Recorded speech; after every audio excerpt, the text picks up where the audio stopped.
And APB, American Protection Bureau, voted #1 best on Long Island for all your security needs. Call 631-390-9050. That's 631-390-9050. APB.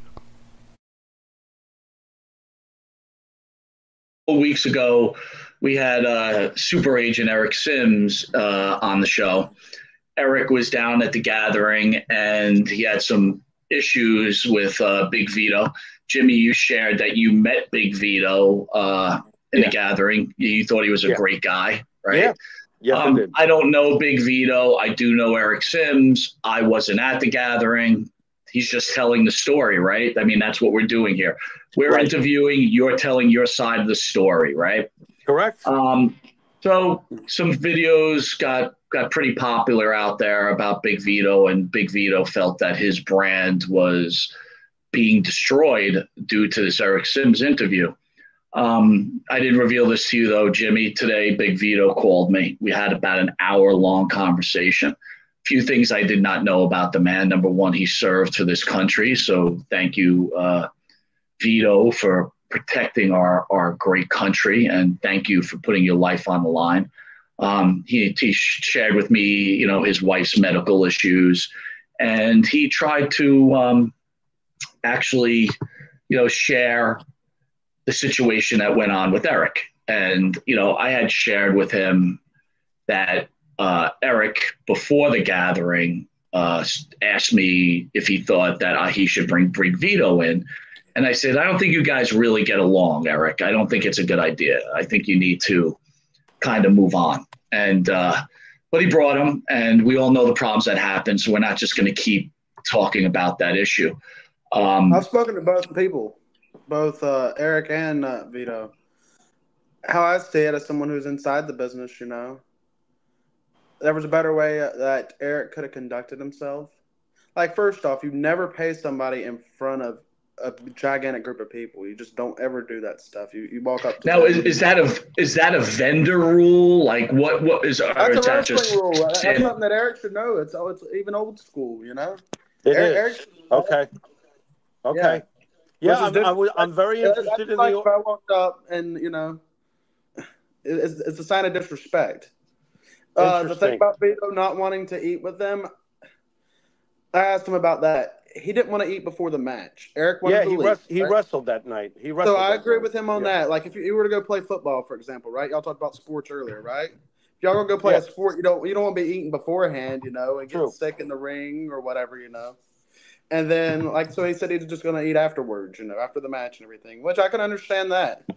Eric, though, yesterday, I called Eric and I said, that wasn't right. I said, for you to go and say something about Vito's family member, because that's what he did, posted that thing about murder at a steakhouse or whatever. I can't really remember what the guy's name was or anything.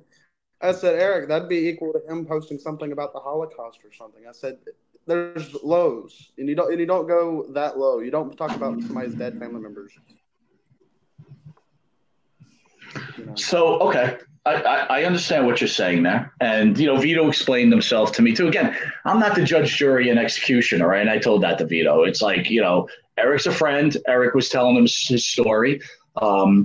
This is a wrestling show. We do know that there's a lot of drama in wrestling, Dylan. And if anyone knows about drama, let's be fair, you might be the king of the drama. I'm the king of it. No. Yeah. So right. So let's all be fair here and not act like we're these little white doves going on, right? So little white doves. Yeah. Right. So more like a bat. What are you talking about? I mean, listen. On social media, if I don't see Dylan in a fight with someone during the week, I think maybe the world has ended at some point.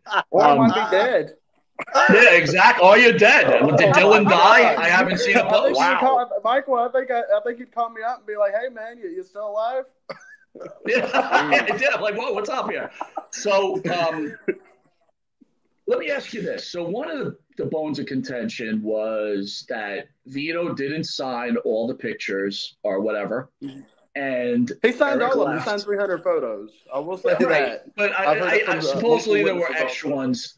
But here's the thing I have a problem with, and I even said this to Vito. And you're an agent. I'm not. So you're going to tell me, and you're going to tell Jimmy. You bring a guy in, you do your deal, he signs his pictures, you drop him at the airport, you leave. His flight gets canceled. Is that your problem? I would try to help out in the situation. But that's me. I'm a Southern boy, you know, so. No, okay, I understand that's you, but is it the responsibility of the agent after they have finished the deal to like get the guy another hotel room, pay for the hotel room? I even said this to Vito. I wasn't so sure that I agreed with that. You know, Eric's contract or agreement was over. I'll say this, Monty. The Vito was flown in, right? Yeah. It was flown in. When I fly a talent in, it is my responsibility to make sure that they are taken care of from point A to point B. I would have never left the state until I knew the talent was at the airport and had flown off and everything. Like, there was one time I had Boogeyman, like I think it was 2018, and there was an issue with his flight. I hung out with him all day, made sure everything was good, got him where he had food and all that stuff, and I made sure he was taken care of. If he would have needed a hotel room, I would have had no problem getting a hotel room for him. Just because. By the way, that's what Vito said. He said they don't know anybody in that area. Vito didn't know anybody in that area, right? So what's he supposed to do? Just it was kind of a shit situation, you know. It was, you know, caught in the middle of rock and a hard place. They didn't know anybody in the Carolinas where you could have. Now, here's the deal. So you told me what you would do, okay? And that's great. And here's the other thing that we got to remember. Eric booked the flight, so Eric had to be able to reset the flight and everything. Because it was on his card. It was on Eric's card. So if I went to book a flight, like, for example, a talent wants to have something changed with their flight, I have to do it myself because all the stuff's tied to my debit card. They don't have my debit card, you know, where they can pull it up and look at the card number and make sure everything's reconfirmed correctly and all that stuff. So we can't act like I get it, but my point, here's what I'm asking you, Dylan. I know what you would do, but as a standard rule, is it the responsibility of the agent to follow through to the end, in your opinion? Yeah, I would say it should be, because I reach out to even after I have an event, I book like 30 guys for it. I always make sure they get home fine and everything. I always say, how was the flight home and everything go right, you know. Fair enough. And by the way, I want to say, Jimmy and Dylan, in the talk with Vito, really stand-up guy. Well-spoken, very intelligent, very respectful. Right. I didn't expect anything different. At no point did I think the guy was a dirtbag. You know what I'm saying? You know, Mike, if I can, look, we've been doing business with Eric for a long time. All right. Sure. He's a part of the business reasons why we have the library we have. He's helped contribute, and we've helped him, vice versa.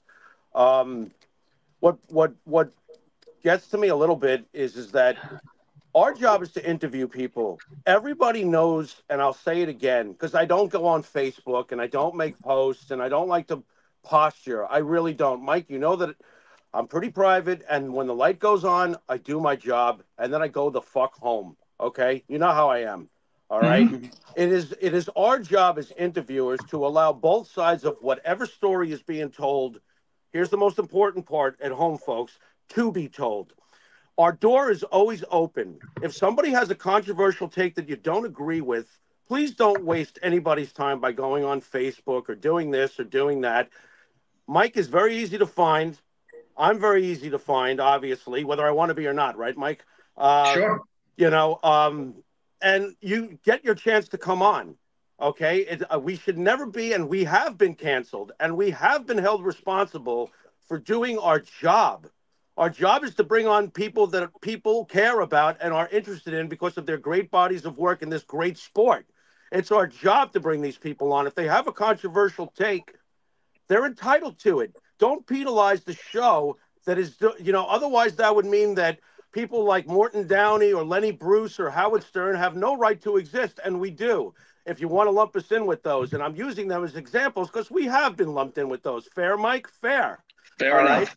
We have an open door. You're always afforded the opportunity to tell your side of the story, and neither Mike or I are a judge, jury, and much less. Listen, Jimmy. To be honest with you, Dylan has had problems with us in the past, right? We've interviewed people that Dylan wasn't happy about, but I think he understood where we were coming from, right, Dylan?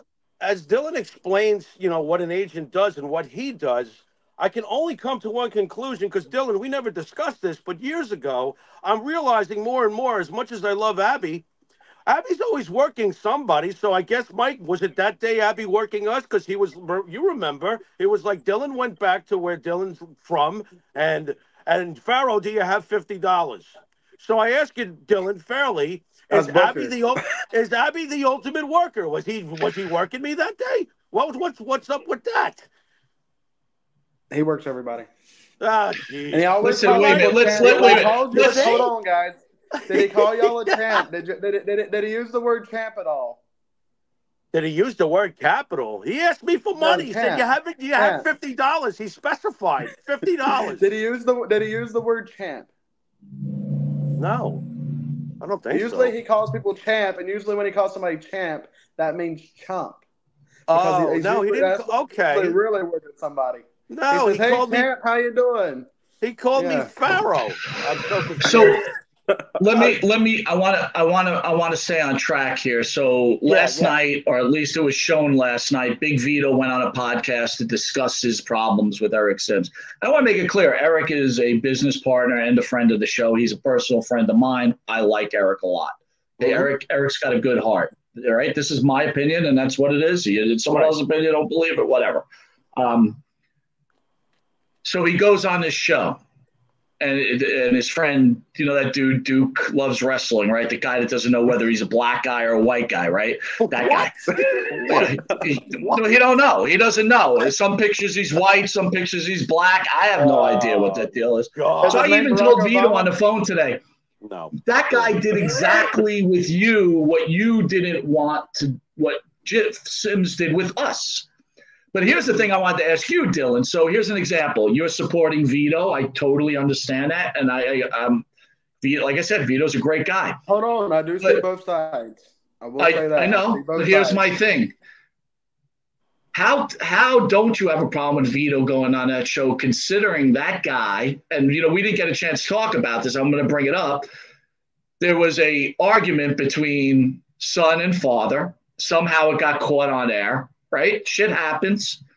This guy exploited it and tried his best to make Dylan look like trash. This is factual, right, Dylan? He went out of his way to try to embarrass you and your father, right? How do you not have a problem? Can I ask y'all a question? Yeah. Right. Can I ask y'all a question? Sure. Pharaoh, you're up first. Have you ever had an argument with a parent? Have I ever had an argument with a parent? You want to talk about dirty? You want to talk about dirty, unwashed laundry? Of course I have. Why? All right, Monte, you ever had an argument with your parent? Absolutely. Who has not had an argument with a parent? But you're missing my point. My thing was he recorded it. We thought the cameras were off, right? We didn't even know he was still on the phone. He recorded it. We looked at the phone finally, right? It said this guy's still on here. But that was my whole point to Vito, and that's my point to you. That guy's playing Mr. Nice Guy, right? Oh, Vito, Eric Sims is doing this to you. He's doing that to you. Meanwhile, you're using Vito. Not you. This guy's using Vito. And he tried to capitalize on an argument between to be fair, an older wrestler and his son, and tried to embarrass them. I'll say this. My father had cancer, right? But he's in the gym every day nowadays. So for them to say, oh, he's weak or elderly or whatever, the guy's working out in the gym every day like he was back in the 80s. He still goes hard, lifting the weights and doing the treadmill and all that stuff. Trust me, if a physical altercation between my father and I, more than likely he'd be able to whoop my ass. Well, I'll tell you, me and Jimmy had your father on the show. He's a respectful, good man, very kind. So, again, Jimmy and I interview people, and we ask the tough questions. So, Dylan, before we get into Sid, because that's the main thing, it's time to ask you